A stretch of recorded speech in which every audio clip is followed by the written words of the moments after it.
Board with Friends, episode 28. Bloodrage. I mean, I'm not allowed to tell that story because Zach wants to stay on topic. Stay on topic. All right, well, we got a little off topic. Again, 40%. I'm lazy, and I'm a mooch. That's what I do. This is not that kind of podcast. Welcome to Board with Friends, the podcast about hobby gaming and crushing one's enemies. Right? Yeah. All right, cool. I'm Zach Dyer, and on today's episode, I am joined with the Valka to my stoic, Vanessa Dyer. No, I don't get that reference. Oh, come on. No. How to Train Your Dragon. Oh. And I totally didn't have to Google her name, I swear. Yeah, okay. Wait, she was the mom? She was the mom. Yeah, see, that's why I don't remember. Yeah, it was How to Train Your Dragon 2. If it was the younger girl, I maybe would have recognized. I don't remember her name. I don't remember her name either. I was looking for Viking stuff, you know, because we're talking about Bloodrage later. Oh, I see. Okay. Yeah, and they were the only Vikings I could think of. Okay. Well, that's better than me thinking Merida was a Viking, so. Yeah, she wasn't. No. What was Merida? Just Scottish. It was just Scottish, right? Yeah. Yeah. I mean, maybe there was some Viking-ish elements to her family and the clans, right? Because they traveled across the water and they wore helmets with horns. So maybe that's I guess where I'm getting that from. I don't know. Okay. I thought Brave was a good movie. I know a lot of people hated it. It was a good movie. People hated it? A lot of people hated it, yeah. Wow. Anyway, we're here to talk about board games. Oh, man.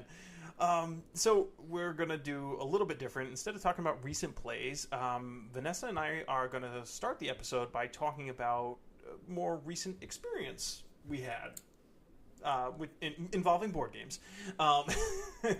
Namely, the experience of escape rooms, which are board game related. Okay, I was going to say not technically a board game. The actual escape rooms themselves, live ones, no, they're not board games. But there are board game escape rooms, actually, that I've been eyeing to see if I could bring home. And Cha-ching!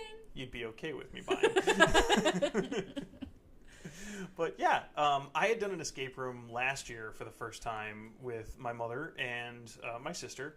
And I think my nephews were there. Either way. But it was really fun. We had gone to this local room called Lock and Clue.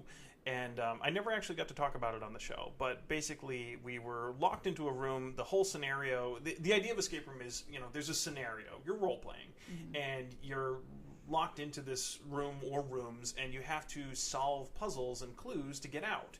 It's pretty popular as like point-and-click adventure games online, but these are live. You know, you're actually physically locked into a room. And it's usually a big group of people, and you're running around looking for clues that will lead you to more clues, that'll lead you to more clues, that'll lead you to other clues, and eventually you escape. And the one that we went to, hopefully, yes. If you fail, well, they don't, you know, hurt you or anything, but you don't get to say you won and solve the clues, and you feel dumb. But we did escape, the one that we did last year. The one that I did last year, we were in a green room. Right before a show was about to be filmed that we were a part of. The show was called Natural Selection, so you can imagine what was going to happen. And, you know, they lock you in the green room and say, okay, the show starts in 30 minutes or whatever, and then all of a sudden it's on, and you're looking for clues, and you're running around, you're looking at paintings that are on the wall, and inside books, and you're looking for, you know, any kind of padlock or number lock or whatever, or keypads and stuff like that. And it was really neat because we'd find all these clues and we'd finally get a key code that unlocked the door to a bathroom, and then inside the bathroom we had to solve some clue or whatever, and actually through the shower was a secret passage that we had to go through a wall, and we got into the bedroom area, and eventually we got out. Not to give it away if they still have that scenario and you're actually in the Rhode Island area and you want to listen to it.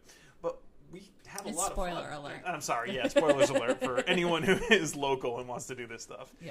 But you were a little wary about doing it at first. Yeah, so I think maybe the only video or real reference to it I've seen was you were watching Felicia Day. Yes, it was on the Geek and Sundry channel. Yes, so she had worn one of those like head cameras, the GoPros or whatever they are. Is that totally not right? No, that's right. Oh, yeah. You're looking at me like I'm crazy. It's because you're so pretty. Okay. So she had done one, and it was like this really intense, like out of a horror movie. Someone had to stick their hand inside a toilet. Like it was a very intense version of an escape room. I don't like the idea of being locked in anywhere, and I also like, I don't like to feel stupid, I think is really the biggest thing. And I was really afraid that if I found myself in one of these scenarios, that I would feel quite stupid. So, like, for example, when we play trivia games, which we really don't. No, because I hate them. I hate them too, and I probably hate them because I'm terrible at them. I retain zero trivia in my brain. So I thought it would, the puzzles and figuring things out and then maybe a touch of trivia, everything thrown together, I just wouldn't be able to do it, and I would be frustrated and I wouldn't enjoy it, and I would feel stupid. So well, it's more logic. Once we get into it, like the first time, it's a lot more logic puzzles. Right. So we received passes to an escape room for Christmas from your sister, who thought it would be a great date night, not knowing that I'm like terrified of escape rooms. But I said thank you. Of course. I don't know if she listens to the show, but she might have just found out why it took so long for us to use those passes. I think I was just going to suggest you take them and go. Anyways, but then my friend's birthday was coming up, and we wanted to do, she's a very fun person, and we wanted to do something fun for her and surprise her with something fun and a little different.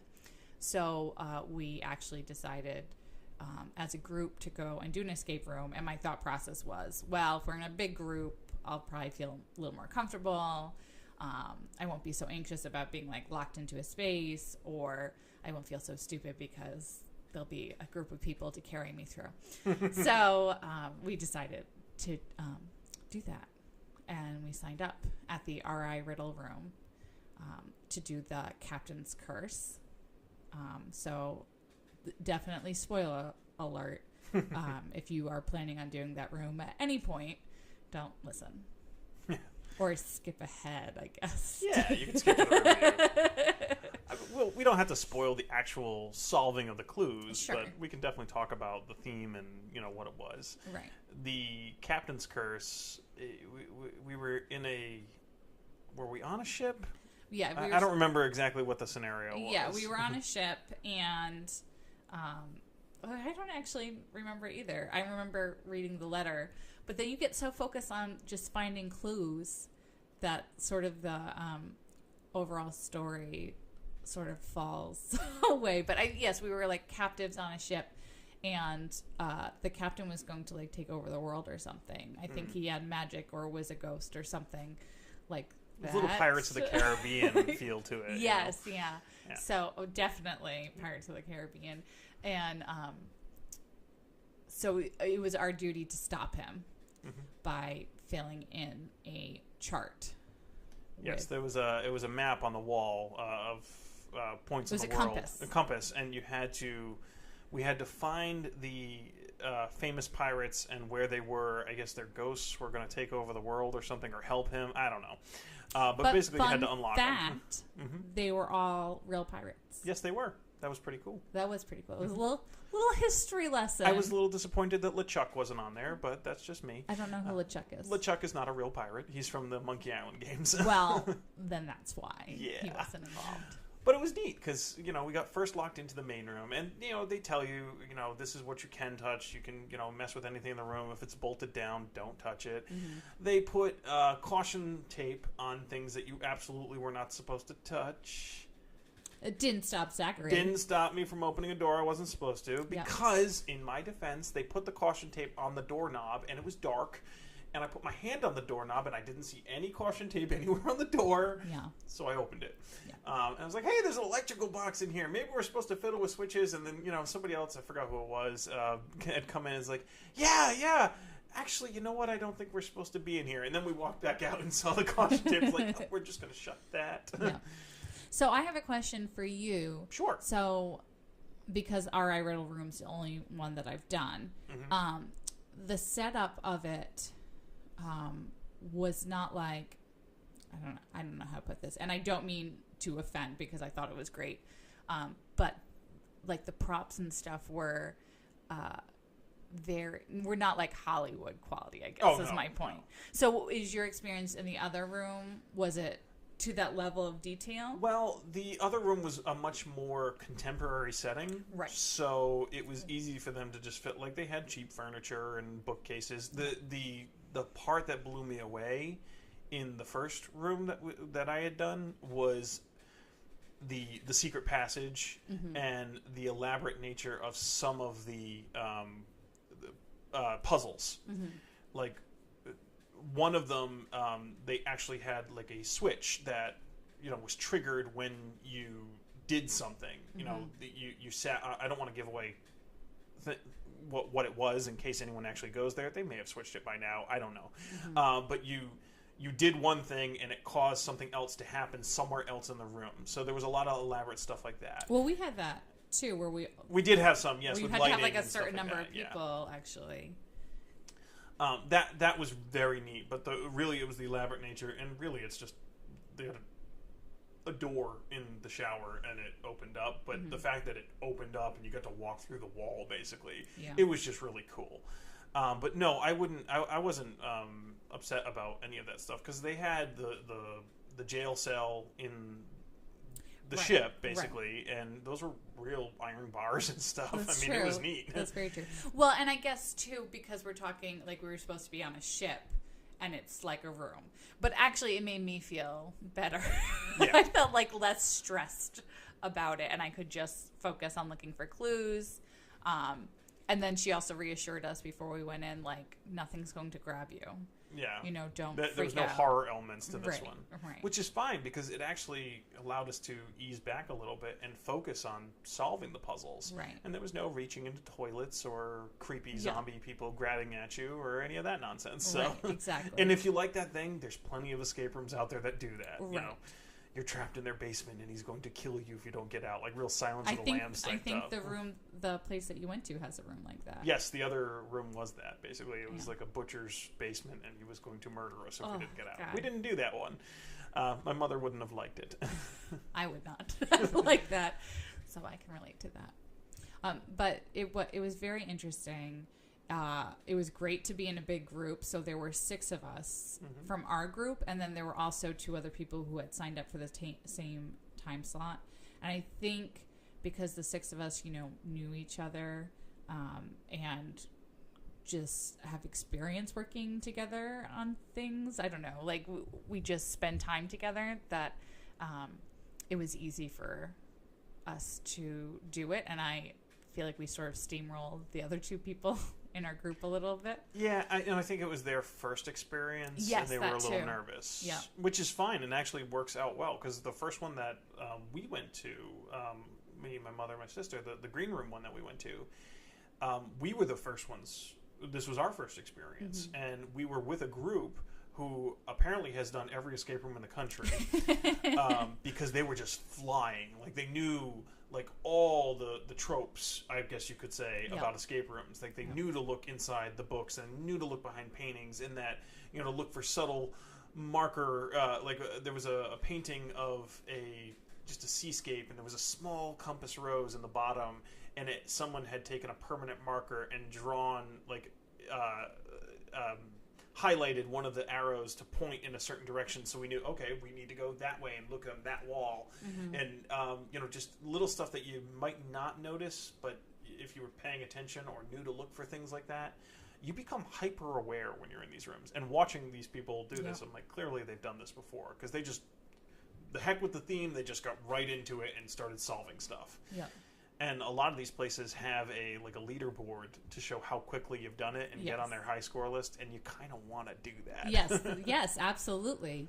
And we actually, when we did ours, we were just shy, I think. Yeah, we were like a minute or maybe 2 minutes shy of, or at least that month's leaderboard for that room. But it was fun. It was just really, really fun, and it was crazy and insane, because you are just like tearing through stuff. But it was good. It was really, I loved it. We want to do one again. I definitely want to do one again. I feel bad at that one though, because I broke a few rules. You broke a lot of rules. I didn't mean to. I know. I misread a clue. Yes. I thought... You got yelled at. I got yelled at, yeah. There was a box, it was a treasure chest, and inside was one of the things that we were trying to get. And there was like a little poem on the front. And the poem on the front, after rereading it, clearly indicated, don't shake the box and spill any gold out of it, or you'll be cursed for the rest of your life. Yeah. Is basically the gist of the poem. Somehow I read it and interpreted it as shake the box and get the gold out. Yeah, slow down. And they came running in and yelling, stop shaking the box. I was like, oops. Yeah. But we did, even though we got the item out that was in there by shaking it, we waited to use it until we unlocked the box. Right. So we still did it correctly. I just may have done it in the wrong order. Right. But it was fun. Mm-hmm. I liked that, there was stuff going on. Like, we could probably do that same scenario again and still, like, Take just a while to do it. Trade up who did what clues. Right, because there are some things I have no idea. Yeah. I have no idea how we got to where we were with some aspects of it because there was so much to do. I can't imagine doing it with a smaller group. Yeah. Especially when we started unlocking rooms, because I was in one room being helped by somebody and trying to figure something out, and all of a sudden, like, a light starts flashing in the room. Like, who's doing that? And, it was somebody in another room who was working on something else. That's how we worked out some of the puzzles. Yeah. And then there was a closet that had a puzzle in it that one person couldn't figure out. And said, hey, let's trade up. Let's, I'll work on this now. You go work on this that I couldn't figure out over here. And, we were working out puzzles and figuring it all out. And eventually we escaped. It was great. Yeah. It was pretty cool when we got everything up and that magnetic thing came down. Yeah, I don't think it was set because of the magnets. I think they were just watching and they push a button to release it. Oh, I was hoping it was something to do with that. I know. They would. I don't know how they would do that because all the pieces have magnets. So even if we had it in the wrong order, they would release. Maybe it's the right magnets. I don't know. Either way, we won. Yeah, and it was very cool. Yes, having the little "Congratulations, you saved the world" sign pop down, and you get to name your team, and you get to just have a sense of camaraderie. Yeah, yeah, it was good, and competitiveness, and yeah, it was great. I definitely recommend these things. Don't be afraid to do it. It was a cool experience, even if you fail. Like just the. It was worth it. I don't remember what we paid to get it. Granted, we had passes. But the actual price of it, you're getting an experience. I think it was $30 a person. Zachary, with your phone. My goodness, how unprofessional. I'm so unprofessional. Anyways, I think it was about $30 a person. Yeah, which is totally worth it. That's a little bit more than you'd pay for a movie with dinner and stuff, and you got a whole experience of an hour or however long we were in there, and you get to work your brain. You're not just sitting there watching an awful movie. And your body, too. It's not just sitting there at all. You're moving we were around. all over the place. Yeah. Not that it's, like, super strenuous or anything. No. Just in case anyone's concerned about that, but... you had to lift the iron bars. And no, you didn't. And fire off the cannon. That would have been cool. It wasn't a real cannon. It certainly was not a real cannon. No, it was a piece of PVC pipe painted black. And the owner and the people working there were great, and they were great at answering questions and easing our minds. And their presence, they had a limited presence, but they certainly, would fill us in on things. You could ring the bell to get a clue, and we didn't do it for a long time, so they actually just passed us a clue underneath the door at some point. Oh, that was creepy. All of a sudden, we looked in the main room that we first started in, and like, where all these pieces of paper come from? They had just been throwing them under the door at us because we weren't checking for clues. We were just doing it ourselves. Right. So they were just helping us get over the hurdles that we were facing. And then at some point, I think we were like, has anyone rang the bell yet? Let's ring the bell. Yeah. You kind of forget that you have that option because you get so immersed in solving the puzzles. Right. And you have a limited number before you start losing time. Like you get maybe 2 freebie rings or something. We'll give after you a that hint. they start docking you points. Yeah. I don't know if they docked us for my transgression. I don't think they did. I hope not. Because isn't there a timer in the room? I thought there was a timer in the room. There is, yeah. I don't remember. So you can kind of keep track of how fast you're going. Yeah. Anyways, I would definitely recommend that place too. They were really wonderful there. Anyone's you can find, and there's so many different themes. You could definitely find a theme that suits, your preferences. You don't have to get the horror ones, or if you do like that sort of thing, there's definitely ones like that out there. Just try to be open about it. Don't be a stickler about it. Don't walk in there like, I don't want to role play. I don't want to get into this. No, you're just solving puzzles. That's all you're doing. Yeah. Mm-hmm. And you do need to get into it, because if you are just sort of lamely looking around, you're not going to find anything. Just start. Well, don't tear stuff. things apart. Yeah, maybe not tearing things, maybe not throwing things, but it's sort of that idea of being active in what you're doing. Read the clues twice. Yes, Zachary. Before you shake the boxes. Reading comprehension over here. I was working very quickly, okay? And I solved other ones without messing up, so I don't want to hear it. Yeah, that's fair. Yeah, and everyone participated. That was the other thing. Like, it was, I mean, I know I said that we sort of steamrolled the couple that was with us, but it's not like they didn't do anything, because they solved a few puzzles and they were definitely participating. Yeah, I don't remember their names, but they were very nice. And they were great. Yeah. When I think it was me and Andrew, we switched. I took over the puzzle that he was stuck on in the closet, and I was a little stuck on it. It was these cards with lines on them, and it had a clue. Spoiler alert. Yeah, well, it had a clue to look at them, and you had to line them up in the correct order so that you could get the pattern to unlock the box that was on there, because it had a little one of those little spinny locks, like a bicycle lock on it. Yep. And I'm looking at it. I said, okay, well, he did this, this, and this. I'll try this. Maybe it's this way or whatever. And we're trying to match it all up. And she walks in and she goes, "Is there anything on the other side of the cards?" And I flipped them over. I'm like, "Oh, well, that's way easier." Like, there was clues on the back too, and we figured it out in 2 seconds. Yep.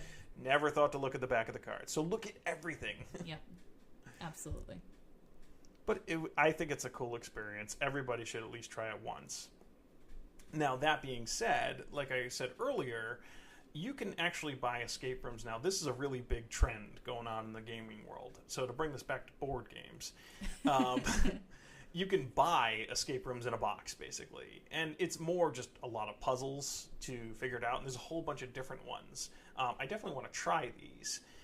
There's a few that are just cards. There's some that come with elaborate little gadgets, to unlock, a box with a timer on it, and it's, yelling at you the whole time, so you feel that pressure. But there's some really cool ones out there.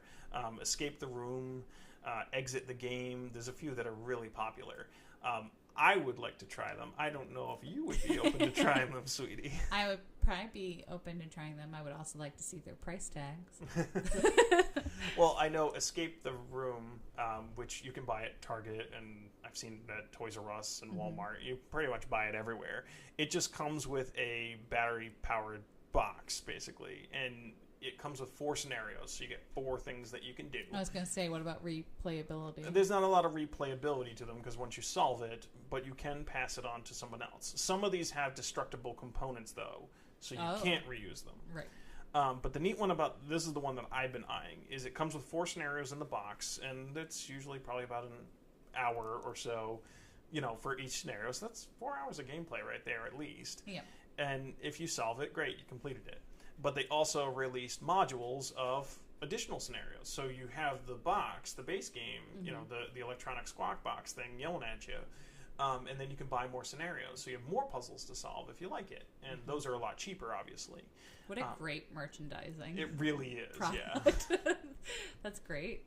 But I would definitely like to check that one out, and I've heard good things about it. And it's a good family style. Like, there's not a lot of horror elements or anything like that. So it's okay for kids. Yep.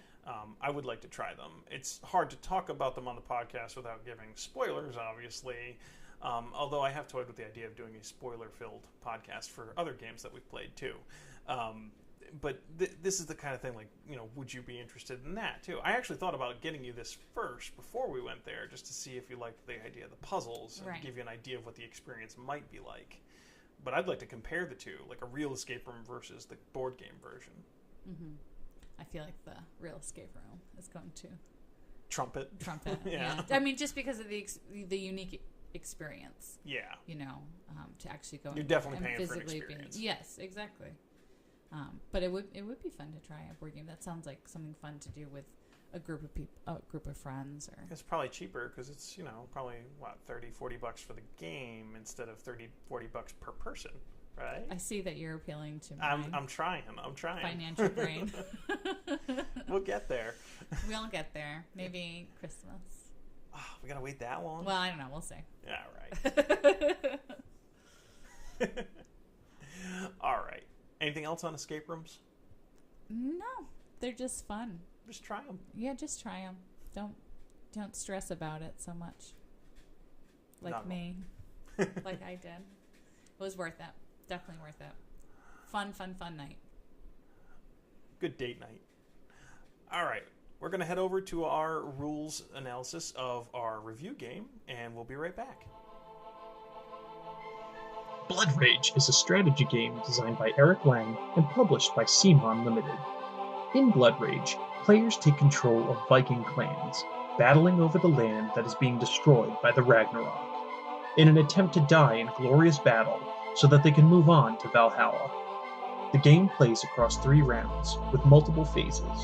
The winner is the player that's earned the most glory points by the end of the 3rd round. First is the God's Gift phase, where players draft cards that they want to use during the round. These cards include upgrades to their clan, combat cards to help in battle, quests, and monster cards to recruit creatures of ultimate destruction.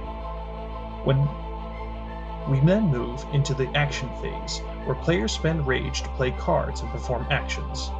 Actions include invading territory with their troops and monsters, pillaging, playing cards, completing quests, and fighting with other players. Combat is simple. Add up the strength of each player's army in that territory. Each participant then plays 1 card and simultaneously reveals. The winner kills the other player's troops, and the loser gets to keep their card. Once players are out of rage, the phase ends. Quests are then scored, then the Ragnarok occurs, and one of the territories is destroyed. After 3 rounds, the game is over, and the scores are added up. Let's get back to the rest of the friends and see what we thought of Bloodrage.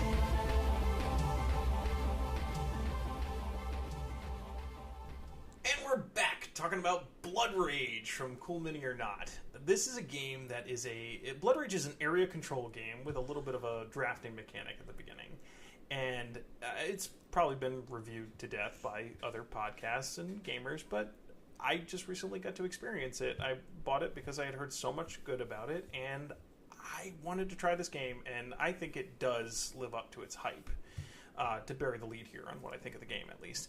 But basically, I have introduced it to some other people, including Vanessa, and we're going to talk about it. So, sweetie, what do you think of the overall first impressions when I opened up the box and took everything out? What before you even open up the box, when it was just sitting on the shelf, I was like, that's not a game I'm going to play. Yeah, you did have that attitude when I said, do you want to try Bloodrage? I definitely have that attitude. Anything with that many miniatures, and it's called Bloodrage. I assume it's just not going to be for me, I guess. Always, I kind of prefer I want to say, like, nothing too simple, but games that are more party games, or like wicked laid back, one-on-one, like playing lanterns together, or something like small and simple and kind of quick to learn. And Bloodrage, I'm like, this is going to be too complicated.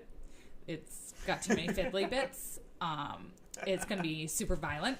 It's going to reference things that I'm not going to get. So, yeah, I did not have a positive first impression of it, I guess. Just to be honest, I was definitely not interested in playing it. It reminded me a little bit of Spectre Ops, which, as you know, I was not a fan of. You did not like that game. And not that the gameplay reminded me of it, but, like, the style, like the visual style of the boxes. And so I think maybe that was my impression. It's very, looking at the box, you think this is going to be, the term would be an Ameritrash game, or Ameritrash, that's what they call it. Called? They refer to these games as dice chuckers, it's going to be very combat oriented and thematic, and it's not. It's really more of a Euro game with the resemblance of an Ameritrash game, and it's neat. you know, once I took it out and started showing it to you, and I mean, the miniatures are gorgeous. Mm-hmm. They really are cool. They're begging to be painted, and I'm very, very slowly painting these things. Yes. I think I've gotten 3 done out of probably 40, however many are in that box. And it's a very different game than your first impression, I would say. Yes. And now having played it, it is different. I mean, there are a lot of fiddly bits, but they all have a purpose. Fiddly bits. I love when you say fiddly bits. I know. That's kind of your catchphrase. I say it a lot. It is complicated, but once you got the hang of it, that was fine. We played it twice, right? We played it. You played it twice, yeah. We played it within 2 days of each other. Yes. I mean, and by the second day, I was like, "Oh yeah, I got it." Because your brother was here, and I taught it to you guys, and said, "Let's try it." I kind of made you play it, yes. Because I knew wasn't it Father's Day? And I think it was, yeah. So you guys let me pick the game. Yeah, you're welcome. Yeah, thank you. And you didn't want to play Orleans, so. Which is very complicated. It is. That would have been too much. But I love Orleans. I know. Anyway, we're talking about Bloodrage. This just, I mean, the miniatures, I think it just adds a lot of flash to it, really. Mm-hmm. And they're not necessary. They're really not. Like, they didn't need to be in this game. They could have just done it with chits, and it would have worked just as well. With what? Chits. Cardboard chits. Is that what they're called? That's what they're called. Not chips? Nope, chits. Okay. Chits and fiddly bits. Fantastic. That should be the name of your show. No, I like Bored with Friends. It's a pun. We'll do a spin-off show, just you and me, Chits and Fiddly Bits. Sounds perverted. It does. I love it. But the miniatures being kind of superfluous, but at the same time, they're really cool. So they just add to the fun, I feel. Yeah. I mean, you saw it. Whenever you play, you always go for the sea dragon. The sea serpent. Sea serpent, sorry. Well, he's very cool. I know. She is. I've decided. You've decided it's a she? Yeah, I can tell. Yeah. Well, I painted... She was one of the first ones I painted because I knew that you would like her so much. Because you're psychic? I am. Not really. But, I mean, the miniatures are all sculpted gorgeous. The board... I mean, it's a board. It's... That it is, Zachary. Yeah, it's a board. I mean, it depicts the different areas, and it looks like an island, basically. You can squirt around the cards have a lot of cool artwork on them. Mm-hmm. They definitely evoke... Norse gods, and which it's supposed to, that whole Norse mythology. Mm-hmm. I mean, you have Thor and Loki and, Odin and all those characters, not the Marvel ones. But that is, the artwork on those cards is pretty cool. I like that painted look that is on those things. So, I mean, and, it's very consistent. It actually reminds me of Seven Wonders a little bit. That you sort of get used to, okay, the card, if it's colored this color, this is its function and what I'm going to use it for, or if it has this color, and so in that way it kind of reminded me of Seven Wonders. And that's how I described the opening mechanic, the drafting mechanic, because it is a lot like Seven Wonders. You have a hand of cards, you pick one, you keep it, you pass it to the next player. And that leads us into gameplay. I mean, you start off with the drafting. You draft the cards that you're going to be able to use for that age that you're in. There's 3 ages. And that kind of sets the tone of how you want to play the game, or try to play the game. Mm-hmm. And other people can start to realize what cards you've taken, and they can try to counter your strategies by taking the cards once you get more familiar with them. Mm-hmm. I think the first game we played... It was more of a learning game. I tried the way I saw my strategy working was I tried to do a whole bunch of varying strategies so that you guys could get a little bit more of an idea of what you could do with this game. Mm-hmm. You interpreted it as I was being a dick. Because you were. Weren't you suggesting things for us to do? I was. And then it was like, for your benefit? Yeah. All right, some things. Yeah. Yep. No, actually, I remember very specifically. I asked something like, "Oh, can I do this? Can I try and claim this land or whatever it's called? Oh, what is it called? Pillage? Can I pillage or whatever?" And you were like, "Yeah, sure you can." I'm like, "Well, that's suspicious, but I'll do it anyways because I don't really understand the game yet." And I went to pillage, and you're like, well, now I'm going to fight you. And I was like, hold up.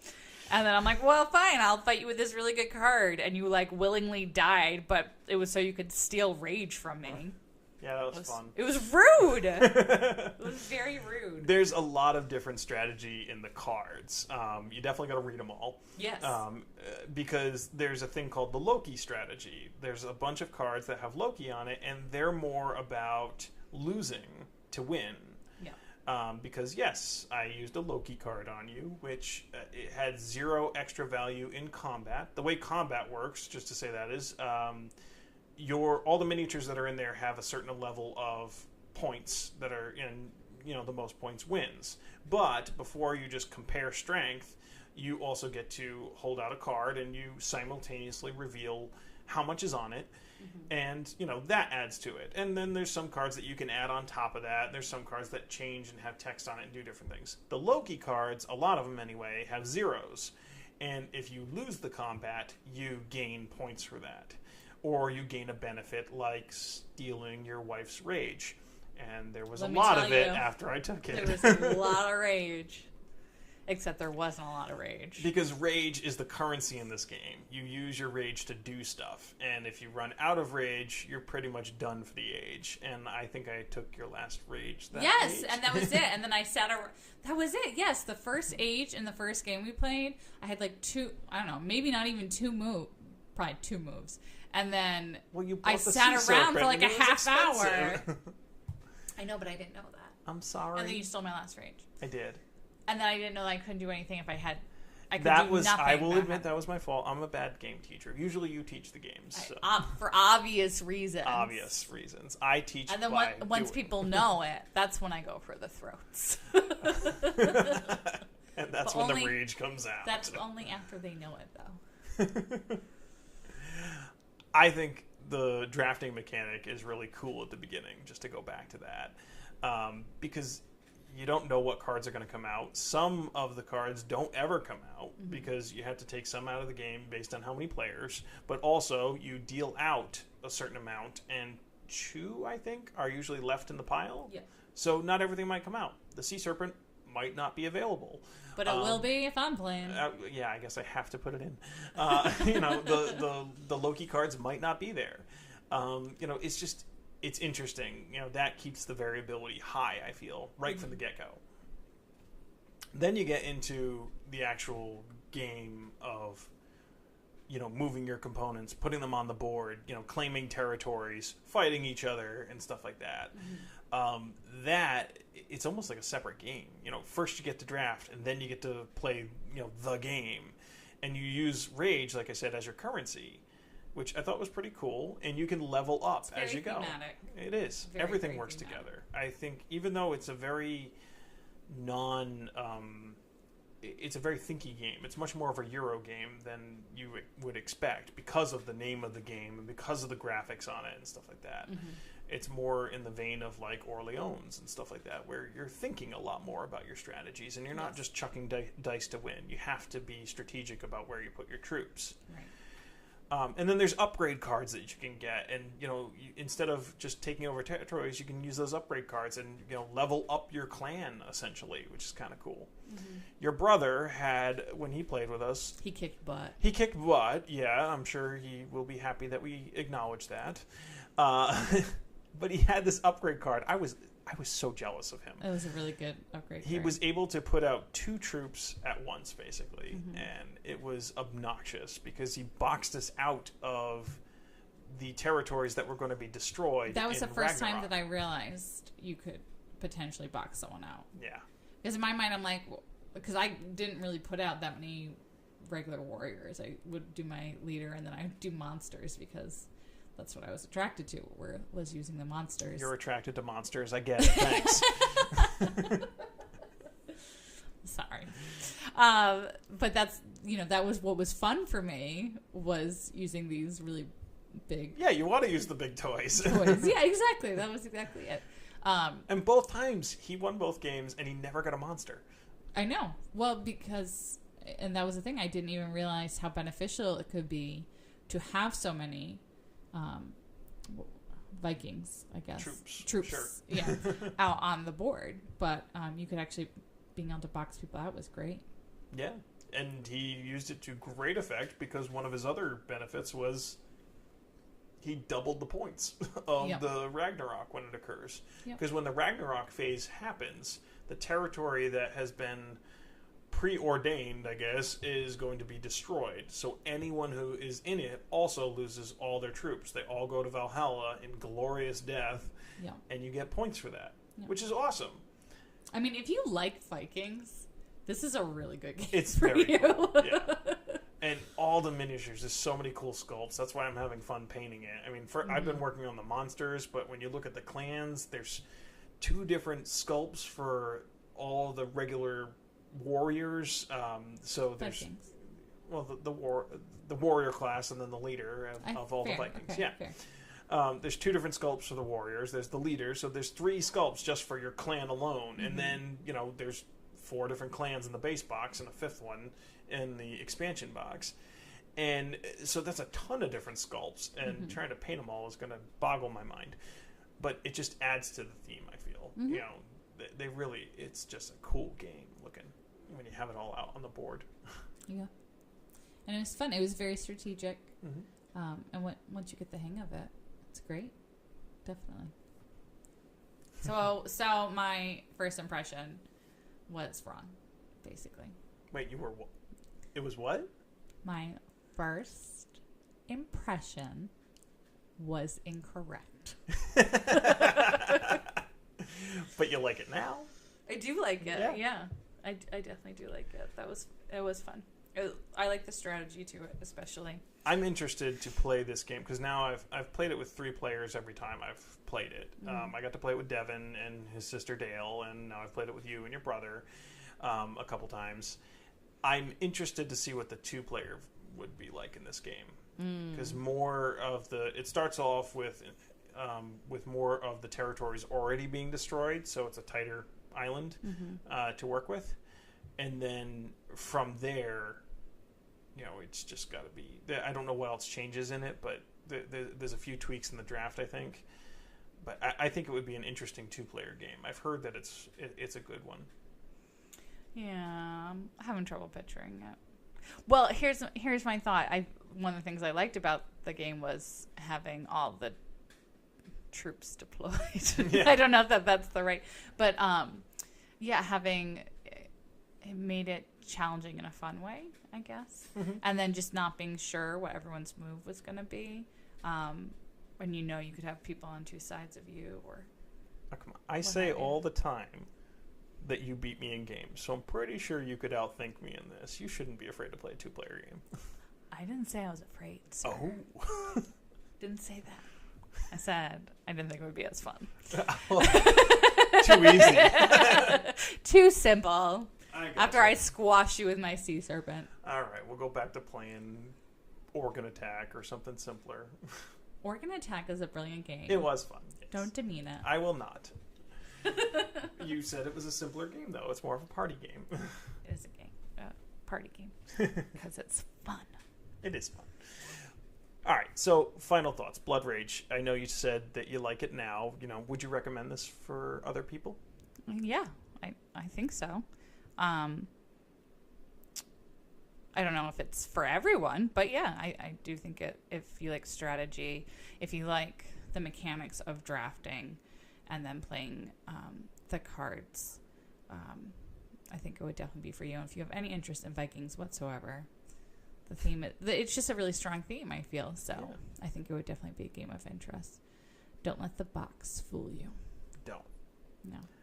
I liked it a lot. I was surprised at how much I really enjoyed it. I thought it looked fun. I thought the miniatures looked cool. I was definitely enticed by the miniatures. I usually am. But this one was more of the style of game that I'm growing to like more and more. So more of a strategy game. More I get to plan out my moves and try to find the optimum way of winning.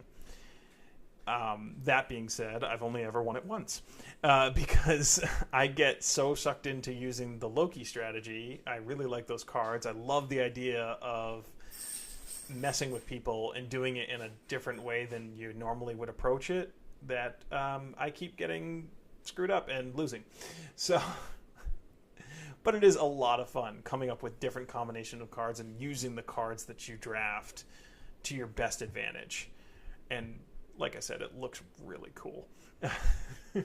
So I definitely, big thumbs up for Bloodrage from me. I don't know if it lived up to all the hype that you get online, but it's definitely one of the better games I have recently picked up. It's definitely up in my top 5, I think. Wow. And we have a lot of games. High praise, yeah. We need to weed the collection. No, we don't. Yes. That's a whole different topic we can talk about. Well, yeah, next time. Next time. Since Maybe Doctor not Who the still exact- hasn't come out. I was going to say, maybe not the exact next time, because who knows about Doctor Who, but... Oh, man. That's going to be like an emergency episode when it comes out. Quick, come over here and play this game. We're going to need a time machine so I can slot it into the original place it was supposed to be. All right. Thank you very much for being on, Vanessa. I think we're going to wrap it up here. All right. Thank you very much for having me in my own home, Zachary. Oh, of course. Say Bloodrage one last time. Bloodrage. Bye. Bye. That wraps up this episode of Board with Friends. If you have questions to ask, grievances to make, or comments to deliver, feel free to email us at boardwithfriends42@gmail.com. Follow us on Twitter at boardwithfriend. Like us on Facebook, or check out our website boardwithfriends.blogspot.com. If you enjoyed this show, check out some other podcasts like The Say Report, the Local Multiplayer Podcast, or the Fanholes Podcast. Until next time, thanks for listening.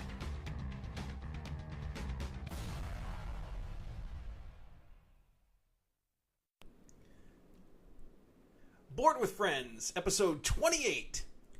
Bloodrage.